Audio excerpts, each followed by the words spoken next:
नाथा घरी नाचे माझा सखा पांडुरंग, नाथा घरी नाचे माझा सखा पांडुरंग।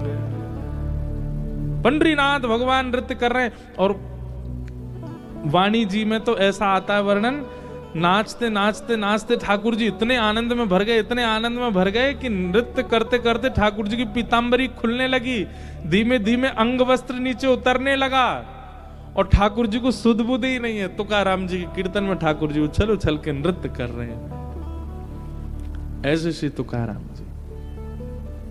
तो ये भाव हमने क्यों गाया? सूरदास जी कह रहे हैं ये संत भी चोर हैं।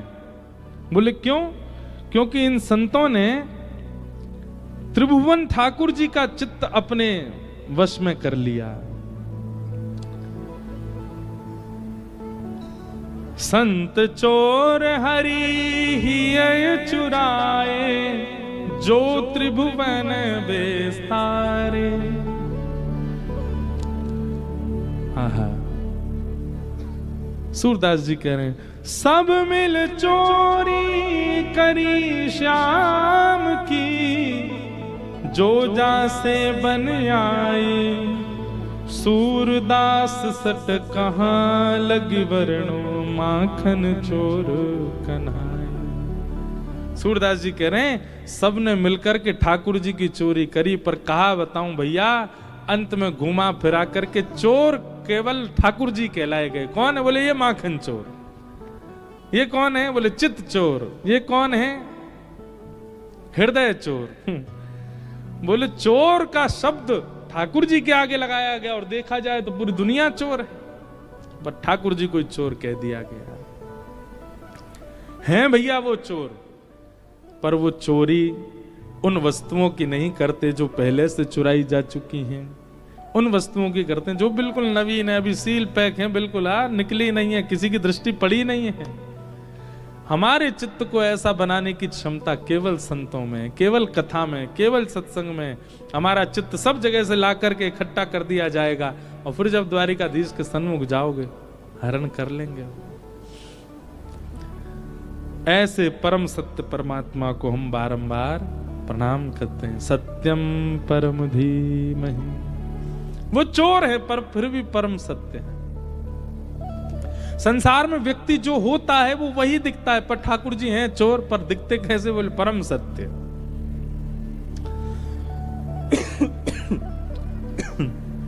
एक लीला है हमारे ब्रज की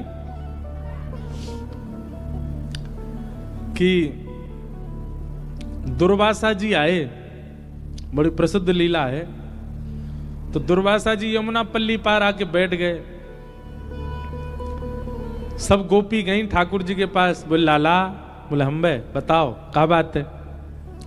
बोले एक महात्मा आयो ब्रजमंडल में। ठाकुर जी बोले अच्छा कौन सा महात्मा? बोले दुर्वासा नाम है बाको। गोपी से ठाकुर जी बोले तो कहा काम है? मोते कहा काम बताओ। बोले हम सब उनको दर्शन करनो चामे, हम सब उनको प्रणाम करनो चामे।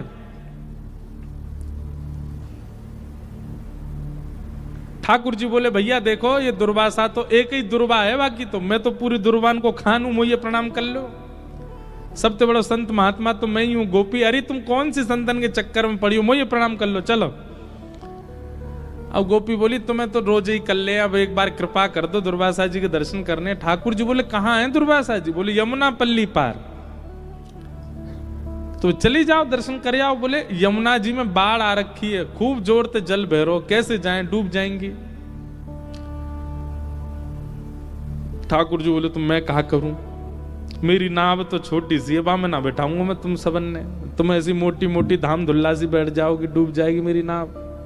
नंद बाबा ने छोटी सी नाव बनाए के दइए मोह ना। लाला हम यूं कह रही हैं कि तू कह तो रे कि तू जय जय, तू परमात्मा है, तू परमात्मा है, तूने कछु करके दिखा। यमुना जी में हमारे काजे मार्ग प्रकट करवाए थे। ठाकुर जी बोले अच्छा तुझे बात है, मार्ग चाहिए जमुना जी थे? बोले हाँ। तो बोले काम करो। बोले कहा यमुना जी के तट पे जाओ और यमुना जी को जल अपने हाथ में लियो और यमुना जी को जल हाथ में लेकर के और यमुना जी से कहियो, हे श्री यमुना मैया, यदि नंद नंदन योगेश्वर कृष्ण ये योगेश्वर हैं, ये योगियों के भी ईश्वर हैं, पर स्त्री को कभी स्वप्न में भी नहीं देखते हैं, स्पर्श करना तो बहुत दूर की बात। यदि इन नियमों का पालन कृष्ण ने भली भांति किया हो तो आप हमको मार्ग प्रदान कर दो। गोपी सब बोली, अच्छा, और जो कल हमारे संग रास विहार कर रहे वो? ठाकुर जी बोले, देख मेरी बात तू जाके कहे, यमुना मार्ग नहीं दे दे तो कहियो। सब गोपियां गई, यमुना जी को जल हाथ में लेके बोली, अगर नंद नंदन श्री कृष्ण पूर्ण योगेश्वर हैं, कभी किसी पर स्त्री का स्वप्न में भी चिंतन ना करते हो, तो हे यमुना जी हमको मार्ग दे दो। इतनो कहते ही महाराज यमुना जी का जल एक तरफ रुक गया, आगे वाला बह गया, मार्ग प्रकट हो गया। गोपियां सब आश्चर्यचकित हो गई। ठाकुर जी दूर खड़े खड़े बोले, कहो है ना योगेश्वर हम? बेमतलब पे हम पे तुमने सबने जो है का उल्टे सीधे बात बना रखी है। देखो पर स्त्री का चिंतन स्वप्न में भी नहीं करते, देखो यमुना जी ने मार्ग दे दियो। गोपी सब ठाकुर जी तो बोली, लाला तो बड़ो कृपा हमको मार्ग। अब हम दुर्वासा जी पे जा रही हैं, कहाँ लेके जाएं? बोले, बढ़िया 56 भोग बना के लेके जाओ ग्रंथ। सब गोपियां अपने घर से बढ़िया बढ़िया सामग्री लेकर के गईं। पल्ली पार पहुंच गईं, दुर्वासा जी के दर्शन किए, दुर्वासा जी को प्रणाम कियो। दुर्वासा जी, हम सब ब्रज की गोपांगनाएं हैं, आपके दर्शन को आए। दुर्वासा जी बोले, अच्छा आओ, क्या लेके आई हो? बोले, हम सब सामग्री लाई, आपकी इच्छा हो तो हम ब्रजवासियों में एक गुण बताएं आपको, ब्रजवासी और कुछ नहीं जानते, पवाना बहुत अच्छा जानते हैं। अब धीरे धीरे दिल्ली की बहुत नजर पड़ गई है वृंदावन पे, इसलिए ब्रजवासी पवाते कम है, ब्रजवासी पवाते बहुत हैं। संतों में प्रसिद्धि है कि भाई ब्रज के ब्रजवासी पवा में बहुत जोड़ते, बहुत बढ़िया पवा में। हमारी पूज्य नानी, उनका तो ऐसा स्वरूप स्वभाव था कि वो कहीं भी जाती थी ना तो राशन अपने बैग में ही धर के ले जाती। कोई संत मिल जाए, बाबा नेक में कछु पवाए दूं, वहीं अग्नि चेताई, लकड़ी जराई और वहीं कछु बनाए के पवा देती। ये उनको स्वरूप। हमारे वृंदावन के जितने संत हैं सब हमको जब भी मिलेंगे तो सब कहते जरूर हैं, कभी कभी कोई याद आ जाए नाना जी की नानी, बोले इंद्रेश जी आपकी नानी जी तो बहुत बढ़िया, कहीं भी कुछ चूल्हा चेताए के पवा देती। ये ब्रजवासियों का स्वरूप है। सब ब्रजांगना गोपियां गईं और दुर्वासा जी से बोली, आपकी आज्ञा हो तो हम आपको पवा दें। दुर्वासा जी बोले, हाँ लाओ, सामग्री लाओ। एक गोपी ने पत्तल रखी, पत्तल में पूड़ी धरे, सब्जी धरे, रायतो धरे, जो जो सामग्री लेके गई सब धरती जाए। दुर्वासा जी पत्तल की ओर देख रहे, बोले क्या कर रही हो लाली? बोले आपके लिए पत्तल सिद्ध कर रहे हैं। दुर्वासा जी बोले ये सब हटाओ, सामग्री पूरी पूरी धर दो सामने। पूड़ी की डलिया, सब्जी के बर्तन सब सामने धर दिए और दुर्वासा जी उठा में और उठा के सब डलिया की डलिया मुख में डाल लें। एक बार में महाराज मुख नहीं कुआं बन जाए और सब एक साथ ही उड़ेलते जाएं और प्रेम से पाते जाएं। गोपियां सब देख करके बोले, बाबा सच में तपस्वी हैं। सबने दर्शन किए, दर्शन करके सब गोपी बोली, बाबा यहाँ आवे के काजे हमने यमुना जी से प्रार्थना करी, लाला ने एक उपाय बतायो, सुबास से मार्ग मिल गयो, अब हम वापस जानो चाहमे, यमुना जी में बड़ी बाढ़ है, आप कोई उपाय बता दो, आप तो बड़े सिद्ध महात्मा हो, बताओ। एक क्षण में तो आप सबरी पत्तल की पत्तल कहा, डलिया की डलिया उड़ेल ली आपने मुंह में, हमारे काजी कछु उच्छिष्ट भी नहीं छोड़ो। अब यहां से वापस जावे को कछु आप उपाय बता दो, कोई मंत्र बताए दो। दुर्वासा जी बोले, यमुना जी पे जाओ, यमुना जल लेकर के कहना, श्री दुर्वासा जी केवल दूरवा ही खाते हो और कुछ भी कभी सेवन ना करते हो, तो हे यमुना मैया हमको मार्ग दे दो। गोपी सब एक दूसरे देखने लगे, बोले अभी जो हमारे 56 भोग चट्ट कर दिए वो ये कह रहे हैं दूरवा खाते हैं। दूरवा मतलब घास, एक घास। दुर्वासा जी बोले जाओ जाओ यमुना जी से कहो। सब गोपी गईं, हे यमुना मैया, दुर्वासा जी अगर एक दूरबाई खाते हो तो आप मार्ग दे दो। इतने में यमुना जी एक तरफ रुक गई, एक तरफ का पानी निकल गया, मार्ग मिल गया। सब गोपियां उस पे पार हो गईं, पर ताम्रवर्ण हो रहा था सबके मुखमंडल का। पल्ली तरफ ठाकुर जी खड़े। ठाकुर जी कहो गोपी दर्शन है गए दुर्वासा जी के, कैसे रहे दर्शन? आज कहां प्राप्त कियो सत्संग में? गोपी बोली एक ही चीज प्राप्त करी। बोले कहा?